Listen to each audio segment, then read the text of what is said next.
Oke, selamat datang kembali di Rakat Capital Reveals episode ke-23.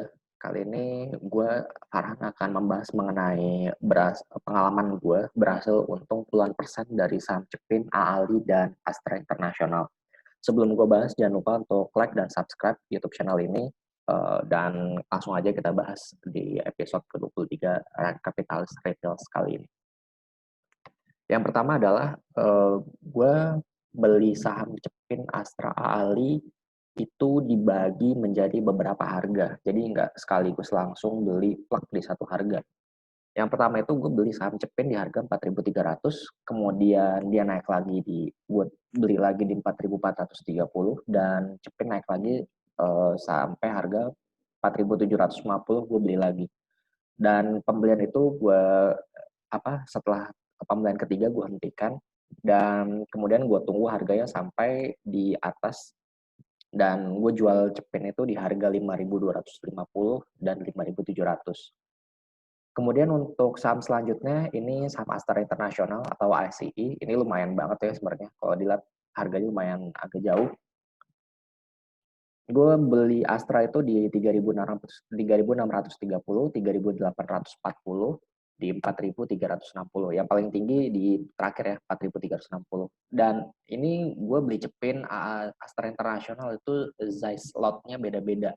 Jadi ada yang besar di bawah, kemudian besar lagi di tengah, ada yang kecil. Ada juga yang gue beli Astra ini kayaknya sempat gue beli di dua harga ini, kemudian sempat jual setengah, kemudian gue beli lagi di 4.360. Dan harga jualnya itu di 4.770, 4.920, dan 4.850. Jadi belinya di tiga harga, jual juga di tiga harga. Dan AALI atau Astra Agro Lestari ini yang oke banget menurut gue. Gue beli di harga 6.450 sama 6.725. Kalau ini jumlah size slotnya sama, beda sama Astra dan Cepin yang jumlah size slotnya beda-beda. Kalau di Ali ini gue jumlah lotnya sama. Dan average-nya juga enak soalnya dari dua saham ini, dua harga ini, dan harga jual gue adalah di 8.250 sama di 8.900.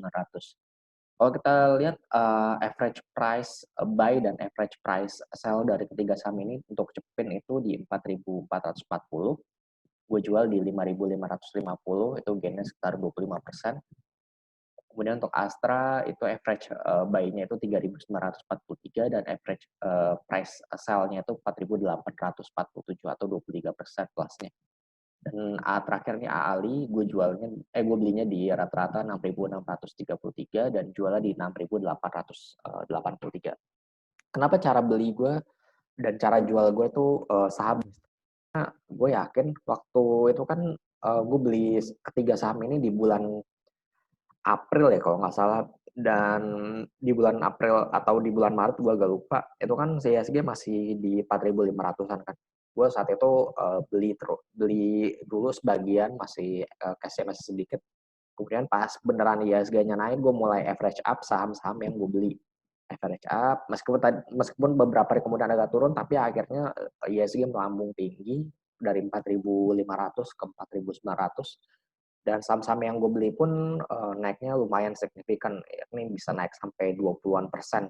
Dan itu lumayan banget untuk investor retail ya. Jadi untung puluhan persen dari ketiga saham ini lumayan banget untungnya. Jadi oleh karena itu ya modal gue yang tadi turunnya cukup signifikan kini udah berangsur-angsur mulai pulih meskipun masih belum balik ke performa awal tahun sih ya modalnya. Dan bagaimana untuk perkembangan investasi portofolio secara keseluruhan? Untuk portofolio di bulan Juni, performance di bulan Juni ya, portofolio gue tumbuh 4,83%, ISG tumbuh 3,19%. Bulanannya yang udah nggak begitu sedahsyat di bulan Mei maupun April ya. Jadi udah mulai agak melandai karena kalau kita lihat sendiri ISG-nya udah geraknya udah kayak ulet keket, udah lagi susah untuk naik signifikan lagi. Makanya performa monthly gue cuma plus 4,83%. Nggak begitu jauh-jauh banget. Untuk year to date sendiri, portofolio gue masih minus 19,4% dan ISG minus 22,13%. Dan sejak portofolio ini ada, yakni di 15 November 2019, itu portofolio gue minus 17,82% dan ISG minus 19,96%. Nah, bagaimana dengan komposisi saham gue di saat seperti ini? Ini kan kemarin-kemarin kan gue sempat megang Cepin, Astra, Ali, dan gue pada saat gue jual gue mulai rebalancing saham-sahamnya lagi, dan saat ini saham-saham yang terbesar itu tiga teratasnya itu adalah saham bank, yakni saham BNI, BCA, BRI, kemudian ada Bull dan PTPP yang terakhir. Apa gue pilih tiga saham bank? Karena menurut gue saat ini ya IHSG itu udah nggak begitu jelas arahnya mau kemana. Kalau misalnya pun IHSG mau naik, ya kemungkinan besar ya, bank itu yang kemungkinan akan diangkat menurut pendapat gue pribadi. Kalaupun nanti IHSG jatuh ya itu udah risiko gue karena yang dijatuhin duluan pasti saham bank kemungkinan besar. Ini sebenarnya agak gambling juga, makanya komposisi saham gue sekitar 80% dan 20% itu kas. Jadi nggak seagresif beberapa minggu yang gue sempat sampai 99, berapa persen gitu. Sekarang komposisi sahamnya udah tinggal 80%, kasih 20%, gue wait and see bagaimana nanti peluang ke depannya, apakah masih bisa gue nambah saham lagi di suatu saham tertentu atau gue putuskan weightednya seperti ini aja. Jadi gue lihat based on situasi kayak gimana. Kalau menurut gue pribadi, bagaimana pandangan gue mengenai ISG di minggu ini? Kalau menurut pandangan gue pribadi, ISG itu sebenarnya ya cenderung sideways-nya lumayan lama ya. Dari pertengahan Juni itu mulai sideways. Dan menurut gue ya masih ada peluang untuk ke 5.133 lah untuk ISG. Mengingat stokastiknya masih di bawah, tapi ini belum jaminan ya. Bisa aja nanti stokastiknya malah kembali turun dan ISG-nya kembali turun. Tapi at least support ISG itu sekarang di kisaran harga 4.800-an kalau gue lihat-lihat.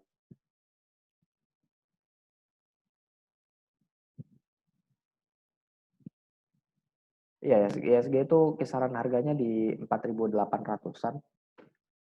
Jadi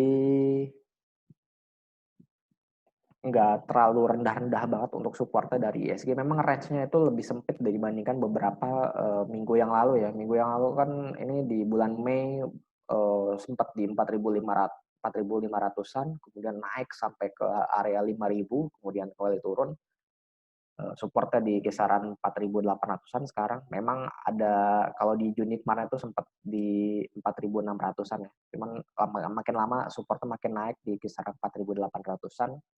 Jadi menurut gue ya selama nggak turun dari 4.800-an sih ISG masih aman-aman aja menurut gue. Dan malah kalau misalnya mampu bertahan di 4.800-an bisa peluang ke 5.133 untuk sementara dalam jangka pendeknya. Jadi untuk prediksi gue untuk minggu ini kemungkinan ISG masih berpeluang untuk melanjutkan bullish-nya menurut gue pribadi. Bisa aja gue salah sih kalau misalnya marketnya nggak begitu mendukung, bisa aja gue salah. Ya, tapi menurut gue pendapat pribadi ISG masih berpeluang untuk melanjutkan penguatannya ke 5.133. Oke, mungkin itu aja dari gue untuk Rakyat Kapital Reviews episode ke-23. Kita akan berjumpa kembali di episode yang berikutnya di 24. Jangan lupa untuk like dan subscribe YouTube channel Rakyat Kapitalis. Kalau ada pertanyaan bisa kirim email kita di rakyatKapitalis@gmail.com atau bisa DM atau mention kita di Twitter Rakyat Kapitalis. Gua Farhan pamit undur diri. Kita akan berjumpa kembali di episode berikutnya. Bye-bye.